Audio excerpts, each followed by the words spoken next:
Greetings everybody, my name is Ville. I sing for a band called Him from Helsinki. I have the pleasure and the privilege to play our new album, Screamworks. So a few journalists here and kind of plan on our invasion of hopefully the entire world with this particular album, which is excellent and the best we've done so far, and it's going to be really, really good 4-day roll to make a better album. Well, Screamworks, Love in Theory and Practice, chapters 1 to 13, is the 7th album by the band Him, and I guess that my ongoing sobriety has affected the album in a positive manner, since we've never worked our asses off so hard on an album. It's 13 tracks of Guns N' Roses meeting Depeche Mode on a good day, and so it's very melancholic as always, but I call it uplifting melancholy. So it's like walking on the waters of melancholy rather than drowning in them. So that's what it's all about. Lovely forlorn ditties about lost romance. I'm a huge fan of Aphex Twin, and I was listening to Selected Ambient Works, the first one, the second one, and then I was reading about the Factory, where Andy Warhol used to have a lot of artists around back in the day, and I wanted the title to be kind of, so you would feel that it is collected works that have happened during a certain time. And, you know, Screamworks felt good because it does have that screams of agony, screams of joy, the primal scream thing, not the band, but the actual therapy thing, and then obviously does have the little pun with DreamWorks as well. So it sounds good, it's easy to remember, and it still has that contrast, the light and dark aspect that we are very known for. That's the basic idea behind it.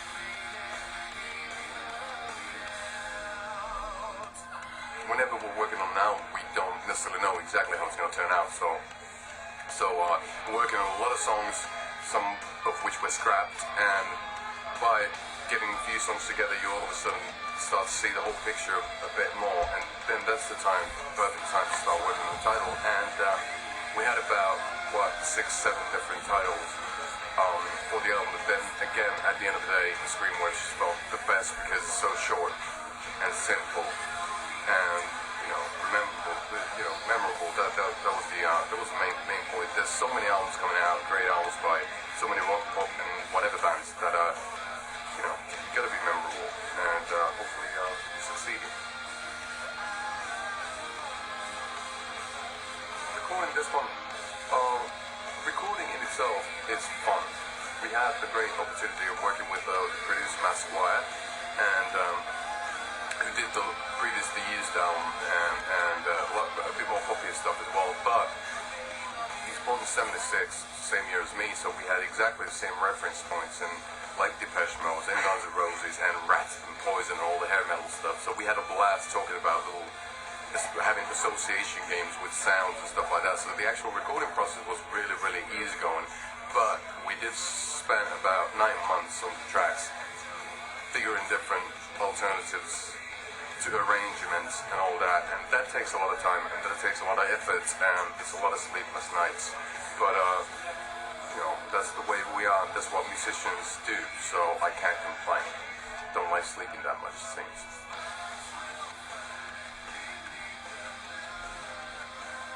The album's pretty new to everybody in the band still. I've heard the album maybe twice in its entirety. There's a track called Acoustic Funeral, which is probably my favorite, since it's a bit more melancholic than the rest, and it's a bit weirder, and usually the left of the center tracks are always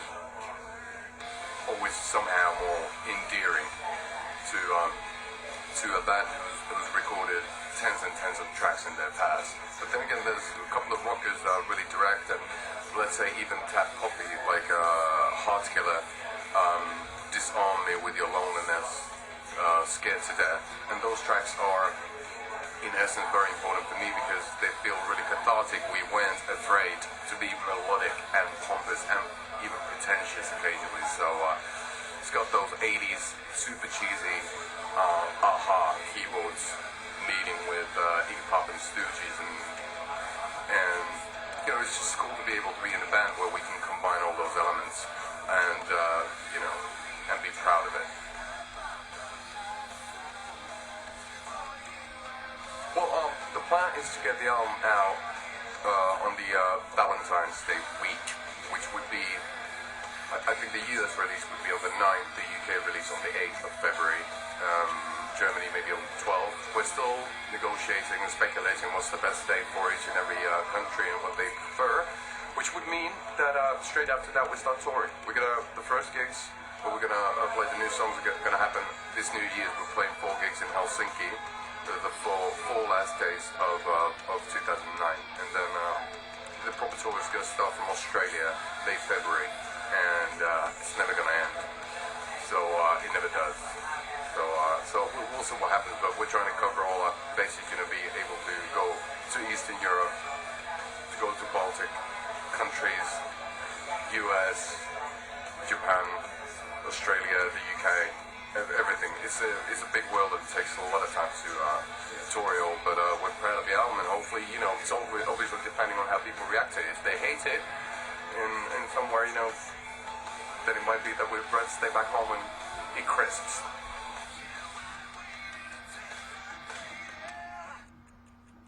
Well, there's a lot of countries we haven't played. There's India, Thailand, China. There's a lot of places, but then again, you know, you only have so many days in a year, and you can't play just on one single tour. Otherwise, you'd be like Bob Dylan doing a never-ending tour that lasts for 15 years, and that's kind of tough, I think, for Bob. But my favorite places, I think they're more about favorite moments. I have great memories from the UK playing here in London, in a couple of venues that don't exist anymore, and then playing in the US for the first time was great because we had the opportunity of playing Whiskey A Go Go, Roxy, which are great places because they hold so much rock and roll history, and then playing Birmingham for the first time since our main idols, Black Sabbath, are from there. So knowing that that's our spiritual mecca. So being there, that was important. But every gig should be special, and then I'd rather not be talking about the bad ones, because obviously for a band who's played at maybe 1,000 gigs, there must be at least 150 really bad ones.